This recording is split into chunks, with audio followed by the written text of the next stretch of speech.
when we last left our unlikely heroes in the bustling city of Khefer-Rah. Puds, Archibald, and the Black Cat met Zahira, a fierce desert rogue. They crossed paths with Madame Suru, a mysterious sorceress whom Archibald immediately developed a crush on. They soon learned the city was under the iron grip of General Hakau, a servant of Setekh, and were driven underground into a smuggler's den. There, Puds won a brutal arena fight against Khor, earning the trust of Raji and the smugglers. After infiltrating the cult's armory using Archibald's explosives, they returned to find the smugglers massacred. Only Khor had survived. Seeking to avenge their murdered friends, our heroes took the fight to Hakau, only to lose a disastrous battle in which Zahira was tragically killed. Will our heroes escape from Hakau's evil clutches and defeat Setekh? Find out on today's episode of The Big Quest Ion! Welcome back to The Big Quest Ion. Here we go. We are a couple of dudes who like to do stuff. So we are dudes who like to do stuff. We like to go on an AI-driven adventure every week where we let the AI just sort of take the reins and create some characters and make terrible dialogue. We act it out. Sometimes we listen, sometimes we don't. It's sort of like our little digital DM. We are embracing the machines. When you hear the sound design, that's how you know the script was written by AI. And when it cuts out, that's how you know it's just the boring old human thoughts. This is episode 3 in our series, The Curse of the Black Pyramid. So if you haven't listened to the first 2 episodes, definitely a good idea to go back and listen to those now. AI is our dungeon master, but the plot points that it creates are very random, and the story can be a little confusing, even if you are all caught up with all the episodes, so definitely go back and take a listen to those. One last thing before we dive in, mature themes abound on the BQI podcast. This episode especially has a little bit of gore, so if you're sensitive to that kind of thing, just skip on past it. Viewer discretion is advised. Please don't leave. This is an exciting time on the podcast now, too, because we've just started doing another little fun thing, which is adding an element of random chance into the mix. So similar to the way that like a dice roll or a DM would give us different performance abilities and things, you know, we basically say like it's not necessarily going to work out whenever something happens. Well, it certainly didn't work out last episode, did it? Zahira, we are sorry to see you go. Archibald in the last episode really kind of came out of his shell as a total... famous slayer of the Quim. Quite. I'm kind of curious to see where the next iteration of the story goes. I mean, we both lack empathy. We're both pretty sociopathic. So at any point, we might just kill off our characters and just move on as if they never existed. I certainly have no feelings towards Gork or... What is his name? I forget his name now. Khor. Khor. Oh, no, I don't know. Khor, I can see him sticking around for a long time. When we get on, I would like to establish a little bit more of Puds' language, his dialogue, just a little fruitier, a bit spicier, just give him a little bit more, because he's a hedgehog after all, and I don't feel like we've established what it is to be a hedgehog. He's representing the entire hedgehog species here, and I'm not sure that he's really shining through on that. And I believe, if I remember correctly from episode 1, his main motivation is to return to the Hedgehog Kingdom as a king, or is it to establish a Hedgehog Kingdom? Like he wants to build his own Hedgehog empire. Yeah, he's got the rumblings of a despot inside him. He's got a little bit of psychopathic ambition. Yeah, exactly. Yeah. He's a little megalomaniac. I am excited to perhaps visit this Hedgehog Kingdom at some point. I could see there being a situation where we are in dire straits and we need to like escape somewhere, and Puds is like, I know a place. Kind of like Star Wars Episode 1 where they have to go to the Gungan village or something, and it's just like, we had 3 options for where our heroes could go next after the horrible dismemberment of Zahira. We could escape into the sewers, where we could take this waterfall passage or something. We could take an abandoned caravan route with a bunch of nomads, or we could slum it down in the slums of Khefer-Rah. And I don't know about you, but I'm kind of feeling like, let's just like get out of here through the sewers is kind of my... I think we should slum it for the fun of it. I mean, I guess so. Go shopping, spend some time in the city, make some new friends. Our heroes make their way through the tourist district of Khefer-Rah. Montage of Rigsby and Puds just trying on different clothes. Option 3, Puds haggles over a rug for 5 hours. Yeah, no, I think we should get out of here. And I'm feeling a little dusty, so maybe the waterfall will give us a nice rinse. How about that? Just wash off in the waterfall. I'm hoping it's a nice one. I mean, it's a sewer one, but hopefully, you never know. It might be, let's go wash off in the sewer waterfall. The sewer water beneath this slum city. Could we do something about Puds' dialogue? Yeah, definitely. The trauma of the past experiences has taken its toll on Puds' mental health. Where am I going with this? I don't know. Okay. He now struggles to contain his inner filter and frequently confuses fiction with reality. He has a psychotic snap. The cow sent him off the deep end. Okay, let's just see what it does. You know. The big quest I own, our quest starts now. Chapter 3: The Great Sandship Fleet.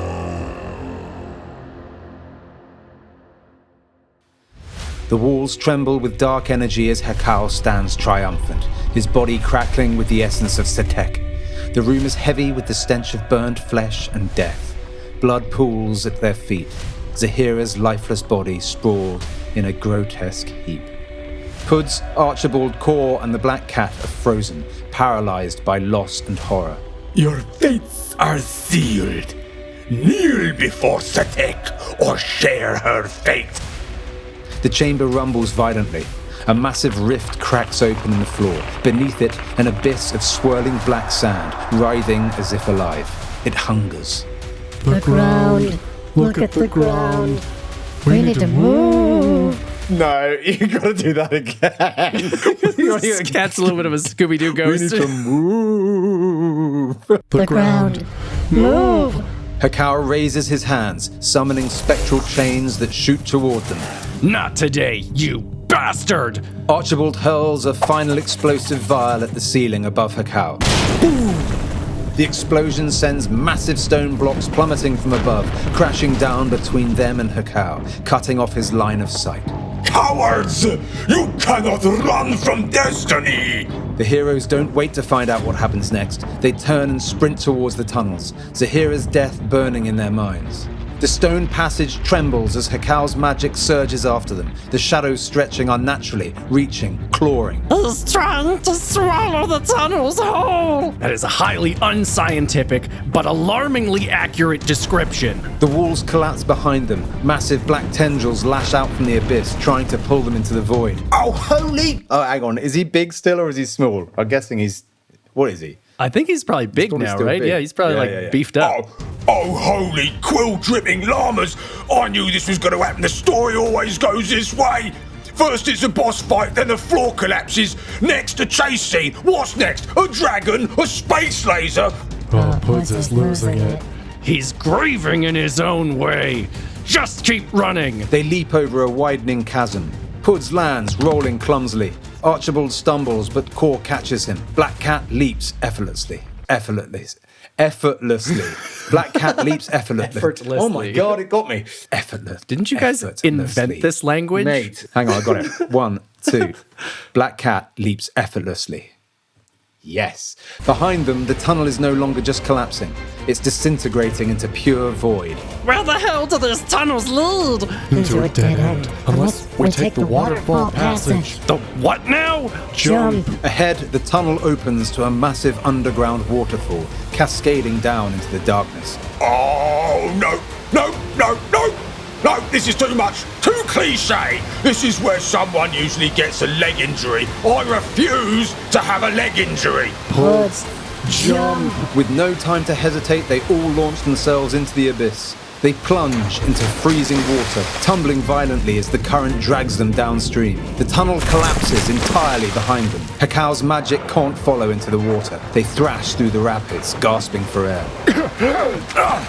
I'd like to officially request a quest with less drowning. Oh, I am never doing this again. Next time I fight a cult leader, it's gonna be on dry, stable land. Hates magic. Hold on, we're almost. They're suddenly flung out of the river, crashing onto the muddy shore. They groan, soaked and exhausted, lying in a heap of bruises. The only sound is the echoing drip of water in a cavern. Did we make it? Or am I just dead and talking? Yes. Hekau won this battle, but we live to fight another. But not all of us. Silence falls over them.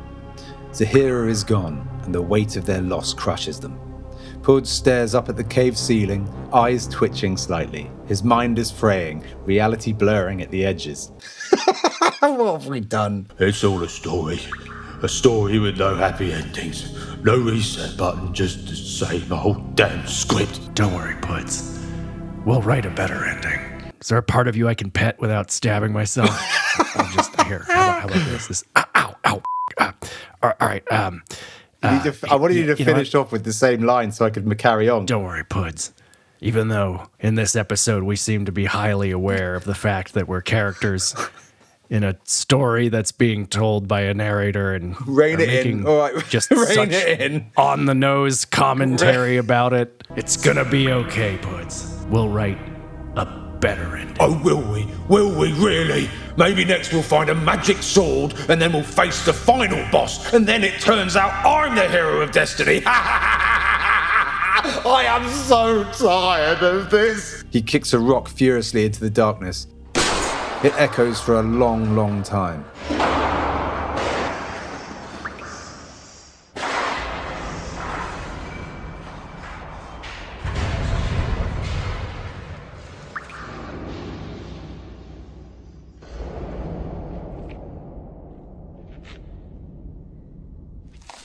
Fool of a took. We all lost something, Puds. Keep yourself together. Oh yeah? Well, Khor, you big tree-limbed idiot.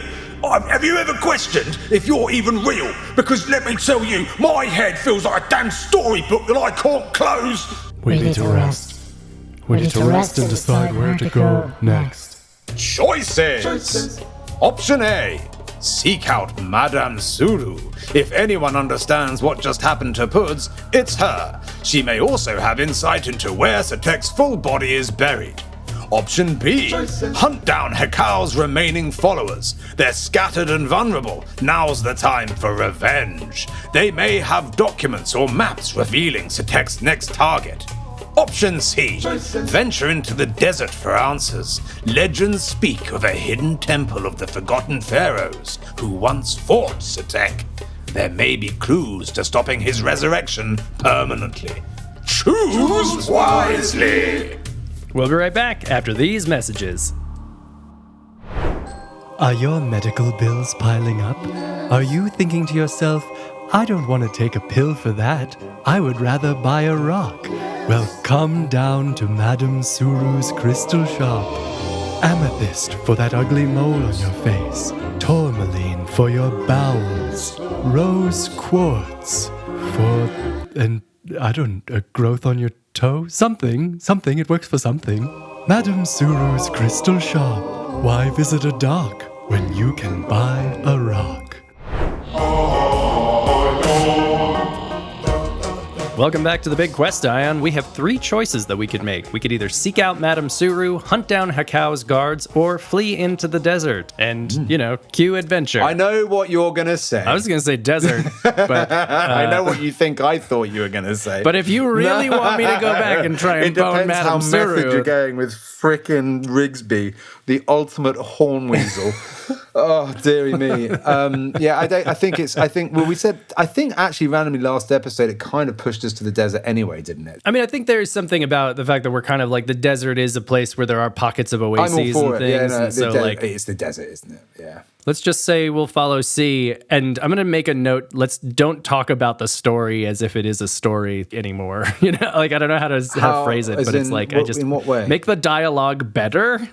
Well, I mean, it keeps like talking just like, oh, it's all a cliche. It's all this, a magic sword, a blah, blah, blah. And then like Archibald's like, don't worry, Puds, we'll write a better story. We'll write a better ending where it's. Yeah, I think it's because Puds is. Then again, maybe that's the premise of this show, is just like to make a meal out of the dialogue. Well, exactly. And Puds is having a meltdown at this point. He's having a full-blown mental breakdown and is having an existential crisis. That's true. I think maybe it's just going ham on that. I'd say let's move on and see whether it irons out. And if it doesn't iron out by the next phase, we can then sort of make some adjustments. All right, let's say we choose C. Let's see what it does. Into the wastes. Desert outskirts, pre-dawn. The sky above is still painted in deep shades of midnight blue, the first hints of orange and violet creeping over the horizon. Puds, Archibald, Khor, and the black cat trudge through the cold desert sand, their clothes still damp from the underground river. The vast dunes stretch endlessly before them, untamed, merciless, and filled with forgotten history. I never thought I'd say this, but I almost miss the tunnels of death. At least they weren't this cold. It won't be cold for long. Sun will be up soon. Then we'll be cooking alive. We'll need shelter before that happens. Puds, walking slightly apart from the others, stares at the desert like it's a shifting mirage. His eyes flicker wildly, mind unraveling further with every passing moment. The desert. The desert. It's always the desert.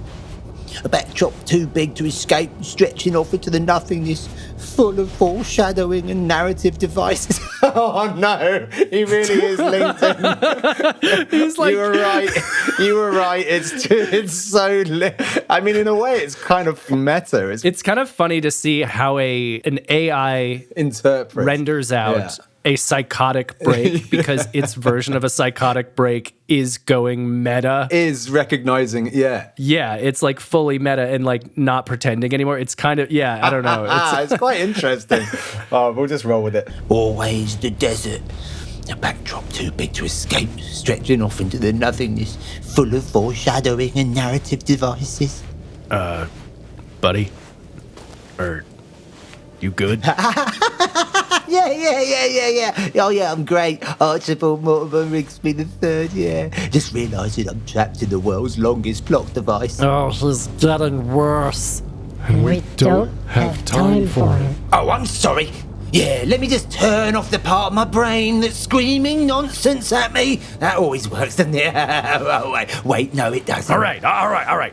Let's just breathe. Focus. You're not making any less sense than usual, so that's a good thing. Oh, yeah. Well, when the sand starts singing or the stars start narrating my backstory, don't say I didn't warn you. A long silence follows as they keep walking. The air grows heavier. We're close. Close to what, exactly? Suddenly, the dunes before them begin to shift, sand sliding unnaturally aside, revealing something long buried beneath. A monolithic stone slab, ancient and engraved with forgotten hieroglyphs, emerges from the desert like a long-lost memory. What in the hell's is that? It's the entrance to the Temple of the Forgotten Pharaohs. I mean, that's pretty convenient, isn't it? Who expected this to be here? Out of nowhere, then just suddenly decides after a millennia to just rise out of the ground as they happen to pass by it. Oh, yeah. Wow, maybe there's a good reason. Maybe there's a good reason. I don't know. Do we entertain this, or do we just roll with it, bro? We roll with it. Should we just say okay, we'll roll with it. I was going to say, it's just like we keep walking. Yeah. That's keep not walking bad. and find something else. That's quite funny. Deciding they've had enough adventure for one day, they decide they're more interested in finding a beach oasis. Puds' mind is shot. We need to go find him help. They need some respite somewhere. I don't know if I'm in the mood for like another tomb. I kind of just want to see like where it takes us, because it's sort of like the tombs are like a little wash, rinse, repeaty. I like the idea that they just go, no, thank you, and just decide to carry on with it. Like, not today, thank you. The heroes take one look at the tomb and go, nope, Scene 14, the hard pass. The golden light of dawn illuminates the massive stone entrance to the Temple of the Forgotten Pharaohs, its intricate hieroglyphs pulsing faintly with an eerie, unnatural glow. As soon as Puds, Archibald, Khor, and the Black Cat set foot near the entrance, the entire structure rumbles ominously. Sand swirls unnaturally, whispering through the air. Then comes the voice.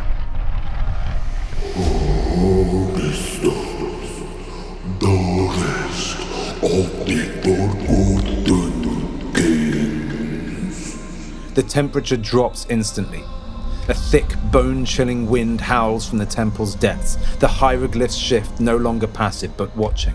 Puds slowly turns on his heel and walks the other way. Nope. Absolutely not. No, we are not doing this. No, I've had enough. What? But Puds, this is a historical marvel. It's a lost temple filled with filled with curses and ghosts and absolute worst vibes I've ever felt. No, I do not do talking walls. I mean, I have to agree. That place is seething with something unnatural. So we walked all this way for nothing. No, we walked all this way to make a good life decision for once. Now keep moving before that voice decides we look tasty. Archibald hesitates, but then glances back at the temple. A shadowy figure shifts deep inside. You know what? Puds has a point. I like living. As they turn and trudge back into the dunes, the temple behind them rumbles angrily as if insulted.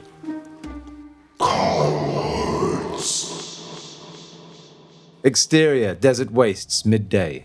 The desert is endless. The dunes rise and fall like waves on a golden sea, stretching toward a shimmering mirage on the horizon. The heat is unbearable. The sun is a merciless god, baking them alive. All right. I take back every bad thing I've ever said about Shade. And man, have I said some terrible shit about Shade. For a while, I was just like, Shade, who needs it? I mean, who wants Shade? Who wants to be, like, out of the path of the sun? But I mean, now I see the benefits. You never said anything bad about Shade. Well, then I should have praised it more! I see it now. The desert's true face. It's all just a long con. A giant sand snake waiting to swallow us whole. He's losing it again. He never had it to begin with. Suddenly, the wind shifts, carrying something new. Not just heat and dust, but a smell. Something cooking. I'm snuffling, and I think I can smell spices. By the gods, you're right. That's roast meat and cumin. So specific. Yeah, and cumin and maybe like a dash of paprika. I'm getting notes of honeysuckle. Is that asparagus? No, that's me. I'm just taking a piss. You need to hydrate, mate. We're about to die of dehydration in the desert, so I don't know what you want from me. I mean, all I did was pack asparagus and coffee. By the way, what do you think about Shade? Don't get me f***ing started on Shade, Puds. Not right now. Not when we're about to die in the sun. I swear I take back every bad thing I said about it. Is that lemon tart? I think it is lemon tart. Where did they get lemons out here? You know it's your line next, right? No. Someone cue the Black Cat. Cumin and maybe like a dash of paprika. I'm getting notes of honeysuckle. Is that Guys, asparagus? hey guys. Yeah, what? I don't think we're alone out here. They crest the next... What, you think just like cumin's roasting on an open barbecue? Like just out there randomly in the desert? What, of course. Like there's somebody around here cooking something. They crest the next dune and stumble on. I don't think we're alone out here. Choices. Option A, the Caravan of Thieves. A massive, colourful merchant caravan is making camp in the dunes. These aren't normal traders, they're desert smugglers selling stolen artifacts and secrets. New characters include Lazar the Laughing Jackal, a charismatic rogue, always smiling, but never trustworthy, and Mayhem the Whisperer, a cloaked woman who speaks in riddles, rumoured to know the location of Setech's next resting place. Option B, the Sandship nomads. A mysterious group of desert warriors sail across the dunes on massive wind-powered sandships. They believe the desert itself is alive and that something is waking beneath the sands. New characters include Captain Bakir, a feast battle-scarred leader with no patience for outsiders, and Naida the Starwatcher, a young seer who dreams of Setekh's return. Or Option C, the Sunken City, a forgotten city half buried beneath the dunes. Something ancient still lingers there, watching, waiting. New characters include the Silver Priest, a robed figure who does not blink, does not breathe, and does not age. And the Dune Warden, a colossal armored sentinel made of sand and stone, bound by forgotten oaths. Choose wisely! After a word from our sponsors. Are you a wayward traveler dying of thirst as you stagger across a sandy desert? Well, come on down to Archibald's Cumin Barbecue Hut, conveniently located in the middle of nowhere where you just happen to be. Cumin burgers, cumin drinks, just no outdoor seating because we don't have shade. You know me, I don't like shade. So yeah, come on down to Archibald's Cumin Barbecue Hut. Not just a convenient plot point, also a real restaurant.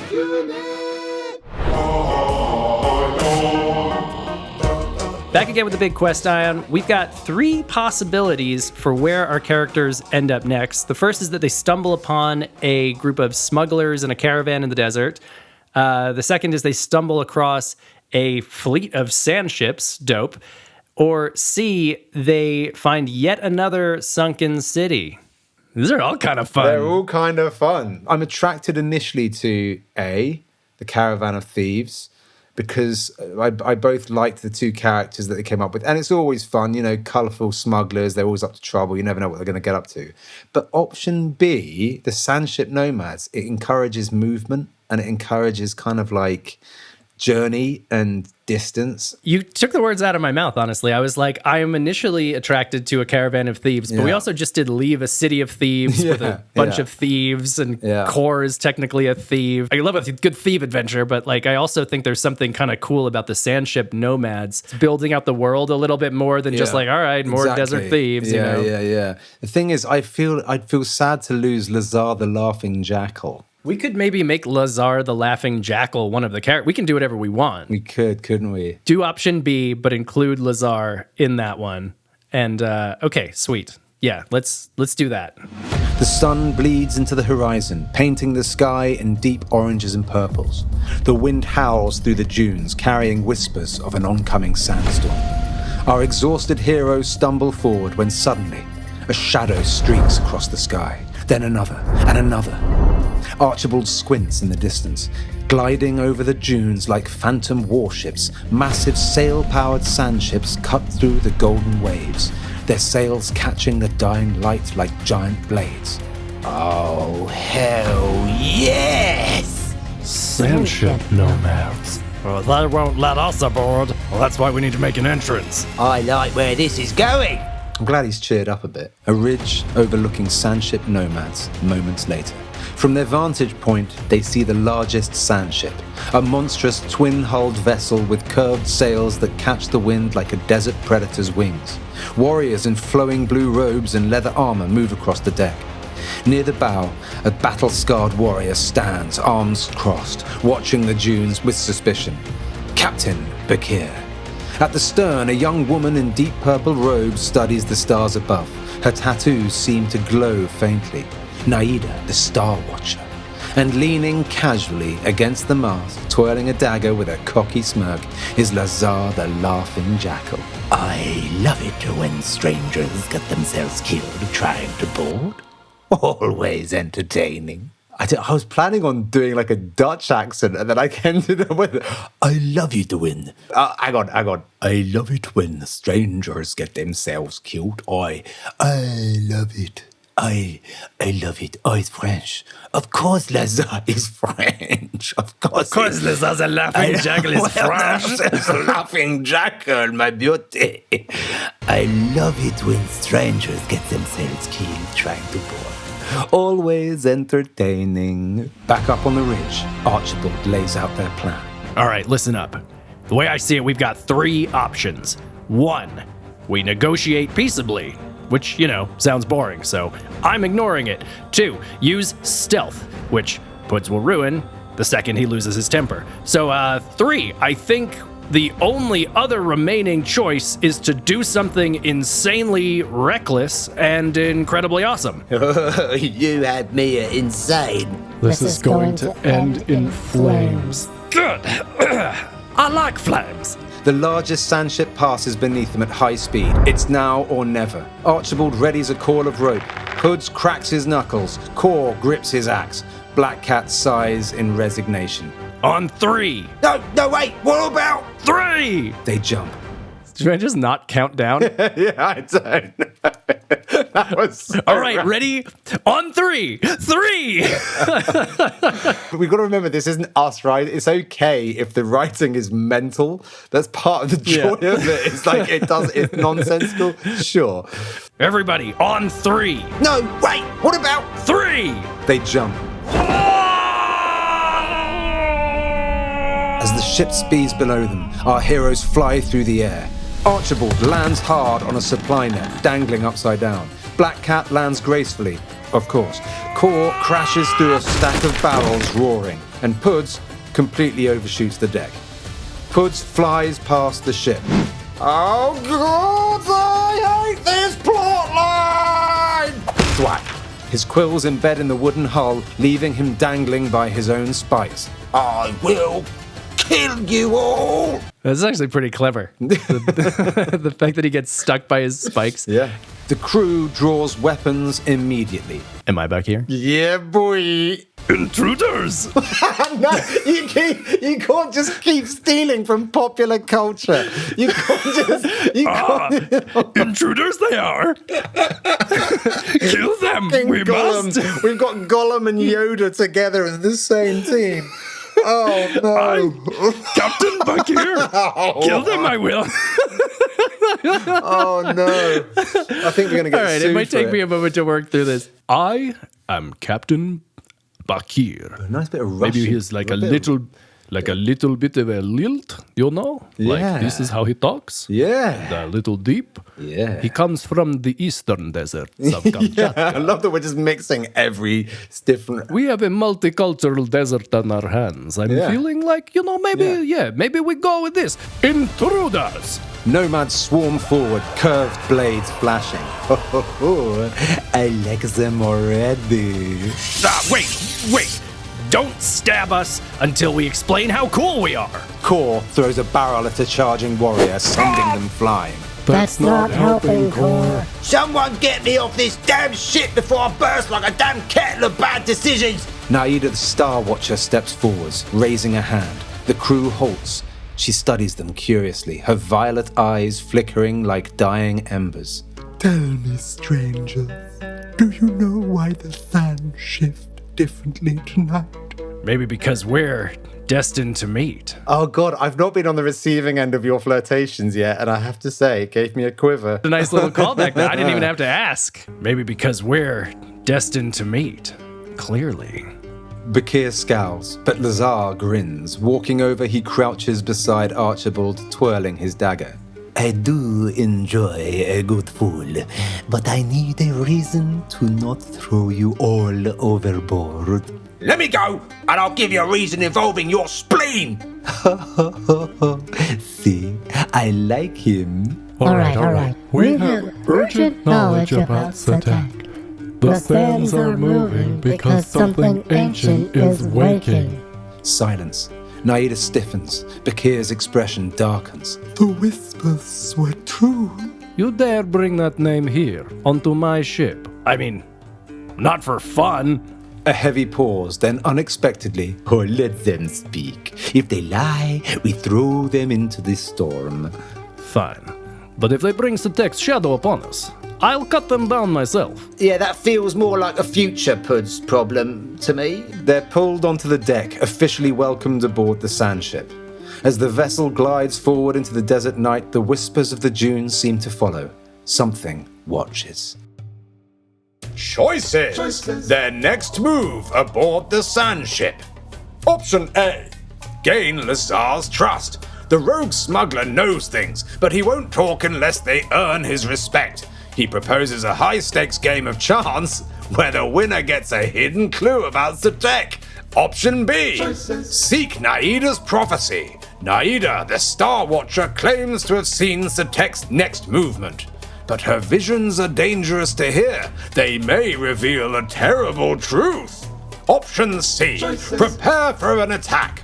Fakir warns that something is following them through the sands. The crew prepares for a battle under the stars, but against what? Choose wisely!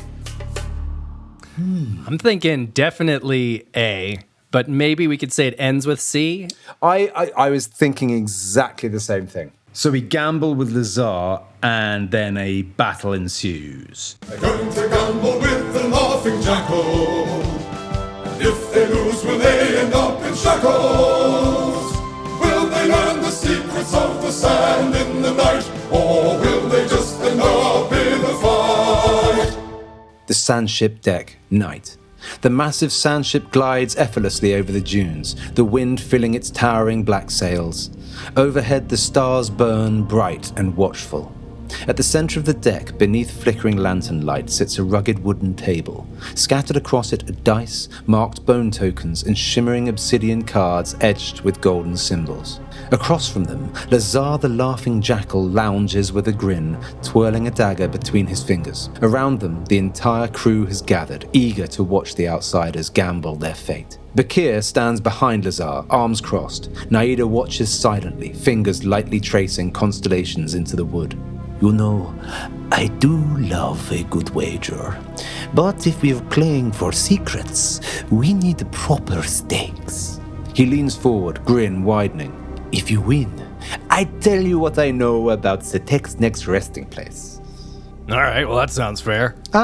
But If I win... He gestures towards a crewman, who steps forward carrying an old black iron chest. He unlocks it. Inside are shimmering glass vials filled with strange violet liquid. No. What is that? Just a potion. A potion of lost memory. Whoever loses, drinks. drinks? Yes. If you lose, you forget who you are. One sip and poof. Some say it's temporary. Others never remember at all. Who knows? The crew murmurs excitedly. This is a game of true stakes. Yeah, that is, do we even care? Just sidebar real quick. Like, do we actually... We just avoided Setekh in the first place. I mean, why did we avoid the temple if we were going to come here and then risk losing our... Although, to be honest, mate, I'll be honest, there are a few things I'd like to forget. Yeah, I kind of feel like you probably could use a good memory wipe, to be honest. Yeah. So, like, maybe you just take one of these. Should I just take the hit? Yeah. And then we don't learn anything more about Setekh, because, we don't really care that much. No. But yeah, but no, thanks. I already have enough problems in my head, thanks. Then I suppose we're done here then. Puds bristles. Everyone pauses. If we refuse, he'll never tell us what he knows. A heavy silence. Then finally, All right, fine. the crew erupts into cheers. Lazar grins wide, motioning for them to come forward. The game of fate begins. How it works. Each character will attempt one action in the game, using their unique skill set. The success rate varies. Archibald uses math and probability. He has a 50% success rate. Puds uses instinct and pure chaotic energy. He has a 33% success rate. Khor uses raw intimidation, 40% success rate. And the Black Cat uses mystical insight, 50% success rate. The outcome will be based on pure chance. If they fail too many rounds, someone drinks. They all fail, and now all of them don't know who they are. They're like, that's it. End of the story. Dude, it might be a natural end to the story, you know? I mean, I wouldn't be upset if that... They all just have their memories wiped. Well, because you've always said that ChatGPT is a yes and stories will go forever. If ChatGPT actually made the decision to round the entire story off with a full memory wipe of all the characters, I would actually be pretty impressed with that. And I'd be like, that is a perfect ending. Archibald studies the obsidian cards, watching how Lazar moves. His fingers twitch ever so slightly when handling certain pieces. You're weighting the high-value cards closer to your left hand. Subtle, but I see it. He picks up a set of dice, rolling them smoothly. The numbers land exactly where he predicts. Probability is a lovely thing, my friend. The crew murmurs as Archibald wins the first round, stacking gold tokens confidently. Lazar raises an eyebrow, intrigued. Well, not bad, scholar. But this game is far from over. Puds, still riding the high of not dying in the desert, sits down, cracks his knuckles, and immediately throws down cards without looking at them. I feel it in my quills. The crew watches in stunned silence as he slams down his bet with the confidence of a god. A bold man. Let's see if the fates agree with you. He reveals his own cards. Impeccable. A perfect hand. Puds' cards? Absolutely, horribly bad. Yeah, that's not what I felt. Shocking. We needed that round, Puds. God, it's up to Khor now. Khor leans forward, massive hands gripping the edge of the table. His sheer physical presence makes the wood groan under his weight. Funny thing about games. So ridiculous. Sometimes the pieces don't fall where you want them to. He slowly drags his axe across the table, the sharp edge scraping against the wood. The entire crew visibly tenses, except for Lazar, who keeps grinning, but his fingers twitch ever so slightly. He places his next bet and fumbles a move. A mistake. You blinked. The table erupts in murmurs as Khor seizes control of the round, forcing Lazar to lose one of his highest value bets. Well played, Mountain. I just want to apologize to the listeners for us doing a radio show about a card game that nobody understands. The rules aren't very clear, and you can't actually see what's happening. Yeah, no one knows how the game is played.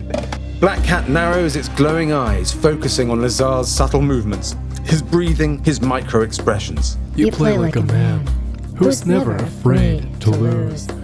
That means you hold a hidden card. Well, I hold many things, my friend. Try and see them. The black cat's tail twitches. Something isn't right. But as it tries to reach into the veil of probability, a sudden gust of wind howls through the deck, breaking the concentration. The connection is lost. Lazar flips his final card, revealing a perfect counter hand. Oh, damn. No need to sulk. You all played brilliantly. But, in the end, he taps the black iron chest with a finger. Someone drinks. Final result, loss. The team failed 2 out of 4 rounds. Someone must drink the memory potion. Who takes the drink? Puds, already mentally unstable, might spiral further. Archibald could forget his genius, rendering him useless. Khor could lose his past, making him a warrior with no purpose.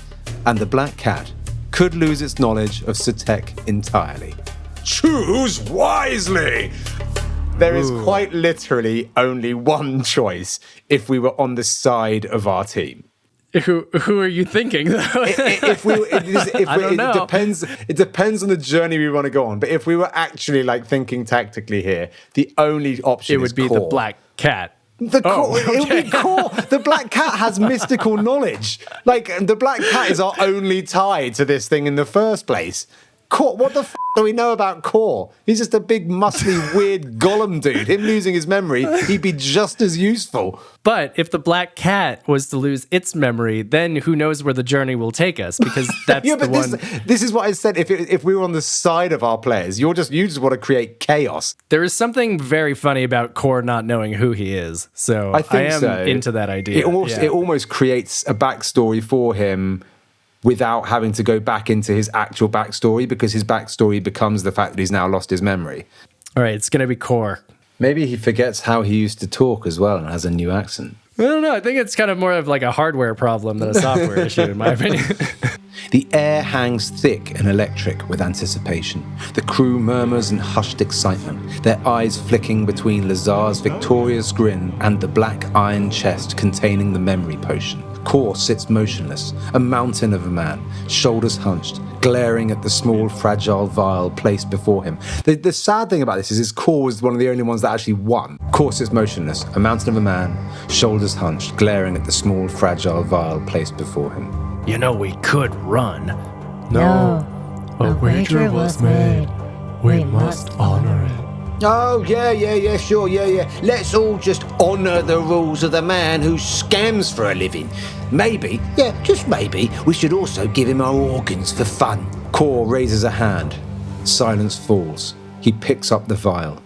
He rolls it between his thick fingers, watching the violet liquid swirl like trapped storm clouds.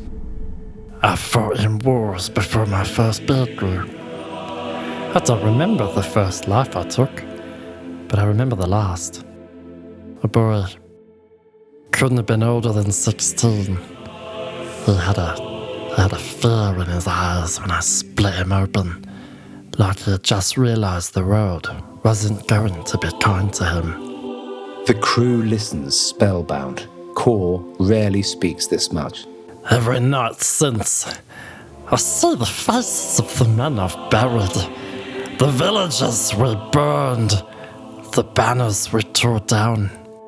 And every night I've wondered if I could just forget it all. Would I? He lifts the vial, tilting it slightly. The liquid catches the lantern light, glowing unnaturally. A part of me wants to say this is a blessing. No more ghosts, no more guilt, just nothing. But the problem with forgetting is that it doesn't mean that you change. He exhales sharply. He sets the vial back down, staring at it. If I drink this, will I wake up still knowing how to swing a blade? Will I still be the man who knows nothing but war? Will I become something worse? A weapon with no cause, no remorse? He looks up at Lazar, eyes dark and steady. Tell me, Laughing Jackal, if I drink this, do I get to start over? Or do I just become a monster that doesn't know why he's hunting? Lazar, for the first time, is quiet. He studies Khor with a flicker of something unreadable, then smiles. I guess you'll have to just find out. Khor sighs deeply, then without another word, drinks. For a moment, nothing. Then Khor stiffens. His massive form trembles like an earthquake in slow motion. The veins in his arms darken, his pupils shrink. Then his breath catches like something inside of him is being torn apart at the seams. His head snaps back violently. Khor? Khor? A violent guttural growl escapes from his throat. His muscles tense as if fighting against an unseen force. He grips the edge of the table so hard the wood splinters beneath his fingers.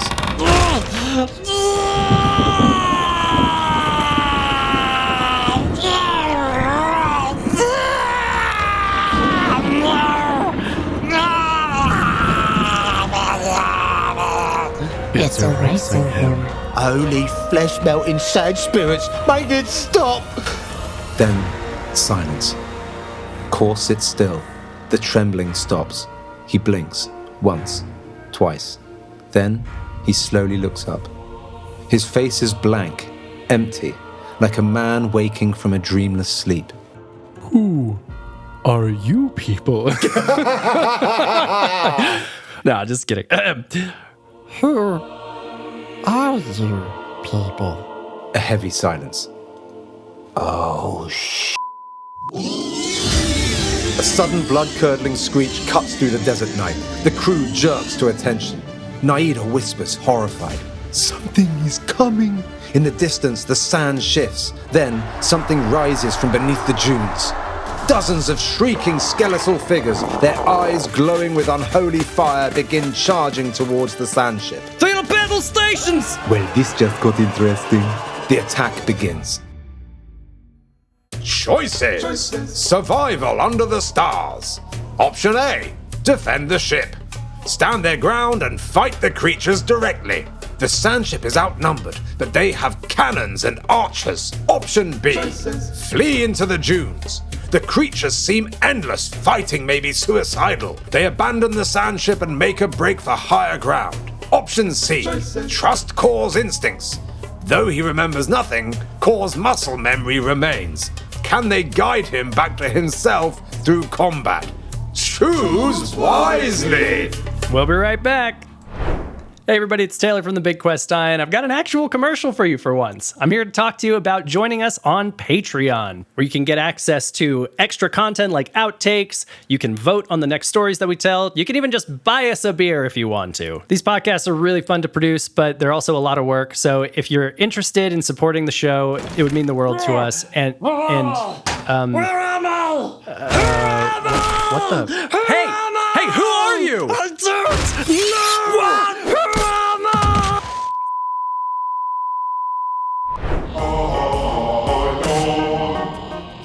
All right, we're back with the Big Quest Ion. We got 3 choices for how best to defend the sandship. We could either defend it, run, or use Khor's muscle memory in the hopes that it brings him back to himself somehow. Very random. I don't see how Khor's muscle memory is going to save a ship full of people necessarily there, or why they'd trust that. Yeah. Like, oh no, Khor's fine. He didn't even seem like he was fine before he took the potion. He seems like he's got some demons. And then even the fleeing, it's like they're on a floating sand ship and they're worried about creatures that are on the ground. I'm a bit like, nah, I don't know. Yeah. I feel like surely I think their best chance is scrapping. defend the ship, right? I think so. Yeah. Defend the ship. Yeah. So I'm kind of thinking like, let's do it similar to like a General Hakao thing. Okay. Where it's just like our heroes will get a chance to each use their skills and abilities to fight off the bad guys. Please give us a certain amount of success chance for each. If they fail, the ship gets overrun, and then what happens? Something like that. Sure. The sandship rocks violently as skeletal warriors surge from the dunes, their hollow eyes burning with unholy fire. The desert winds howl, carrying their unnatural shrieks as they claw and leap onto the deck. The crew rushes to meet them, blades drawn, but the numbers are overwhelming. Hold the line! Archibald, Puds, Khor, Black Cat, Lazar, Naida, Bakir, and the young cabin boy brace for battle. Side note, we added a young cabin boy to the crew. We're terrible at these battles, and we feel like we need all the help we can get. So we thought, let's add one extra character who's not a ringer, but might tip the scales in our favor. The ship is their last stand. If they fall, they lose everything. Archibald versus the undead. Archibald fumbles into action, yanking open his belt of experimental explosives. He hurls a vial at the first charging skeleton. Boom! Sand and bones scatter. Science, you unholy bastards! But the second skeleton doesn't stop. It lunges straight through the smoke and grabs Archibald's throat, lifting him off the ground. Oh, no. Oh, bad. Very bad. Oh. The creature slams him down hard. His head cracks against the wood, vision spinning. He doesn't get back up. Uh-oh. Puds versus the undead. Puds, already engorged with rage, unleashes hell. You want a monster? I'll show you a damn quill-spitting, flesh-ripping, curse-shrieking monster! He fires his quills in rapid bursts, impaling 3 skeletons in an instant. Another lunges. He grabs its skull, crushing it in his bare hands, and roars like a beast.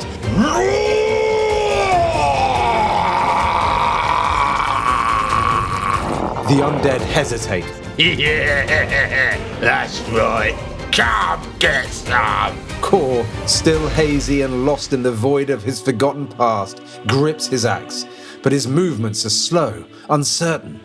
A skeleton swings for his throat. He barely dodges. He stumbles. What am I? He sees another warrior fall beside him. The blood sprays onto his hands. Khor freezes.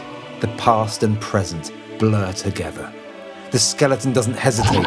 It plunges a jagged bone blade into his stomach. Khor collapses.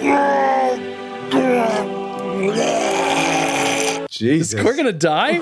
I don't know. We'll find out, I guess. I didn't tell them to kill these guys. I just told them to, determine whether the ship gets taken over or not. The black cat moves like a phantom, dodging effortlessly. Its claws rip through rotten flesh, but there are too many. One skeleton, larger than the others, pins it to the mast. Not today! It summons a blast of dark energy, but before it can release it, the creature slams it against the wood, hard. Its body goes limp.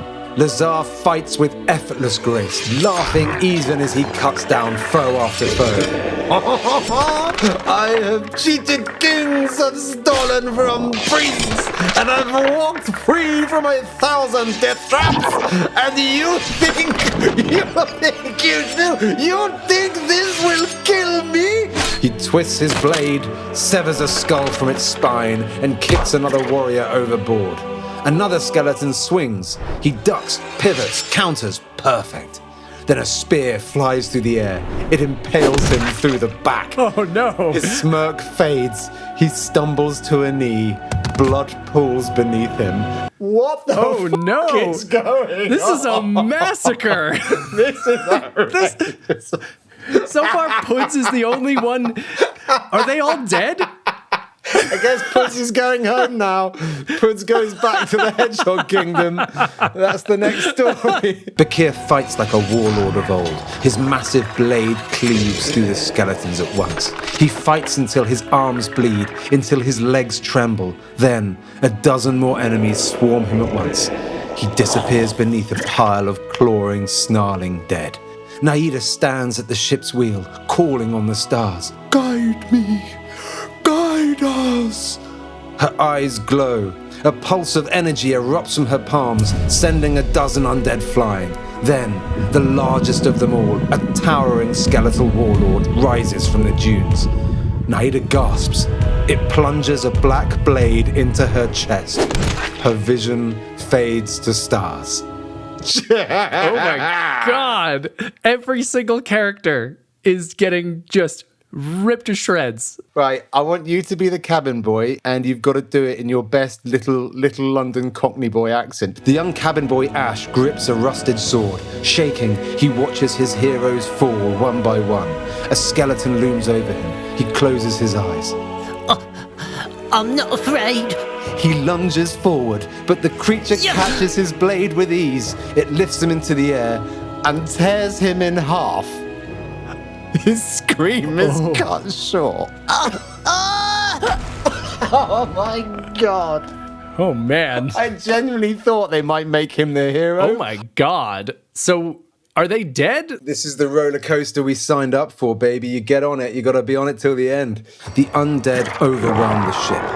Archibald is unconscious. Puds still fights, but alone. Khor is bleeding out, lost in his broken mind. The black cat is pinned. Lazar is mortally wounded. Bakir is dead. Naida is dying. The cabin boy is gone. The ship's mast begins to break. No, no, no! The undead destroy the hull. The sandship begins to sink beneath the dunes. Through sheer adrenaline, Puds grabs Archibald's unconscious body and drags him to the railing. Black Cat, wounded, crawls free. Khor, still weak, stumbles behind them. Lazar, barely standing, grits his teeth and follows. The last remnants of the ship are sinking. All of you, jump! They leap into the dunes, tumbling down the sands as the ship is consumed behind them. The undead turn away. They do not chase. The survivors lie in the dust, gasping, broken. The sandship is gone. The night is silent. No stars, no wind, just emptiness. Well, that went horribly. We lost everyone. I don't remember why we're here. It's all a game. We play, we roll the dice, and then the dice win. Archibald groans, waking up in the sand. Oh, man. You guys smell cumin? Did we win? No one answers. The survivors stand, wounded, alone in the vast desert. They walk forward. There is no other choice.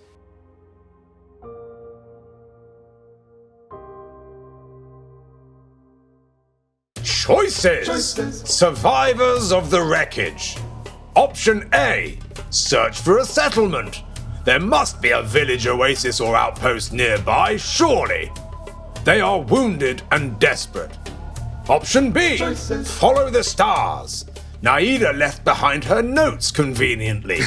They may still lead to Setekh's next location, but it means walking blindly into the desert. Option C, hunt the undead.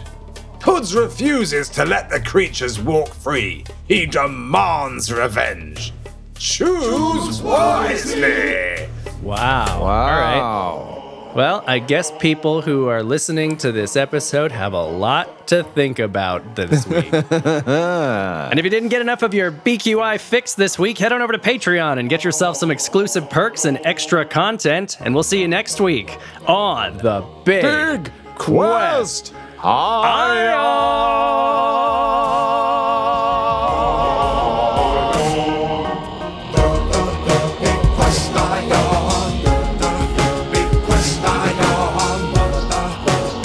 The Big Quest Ion is a BQI Media production, created and produced by Taylor Gledhill and Xander Rawlins. This episode of the BQI Pod was edited by Taylor Gledhill with original music by Xander Rawlins and Pally Inc. Written in part thanks to the intellectual property theft of AI large language models, and some charitable help from the human storytellers. All voices, production, and post-production processes are a painstaking labor of love by the creators and remain pure and untouched by AI, so if you would like to support the human artists behind the BQI, find us on Patreon or at BQImedia.com, where you can get access to an ads-free version of the podcast, BQI merch, bonus extras, and exciting perks such as helping us choose which stories to tell next. All characters are voiced by the creators. Copyright 2025, all rights reserved.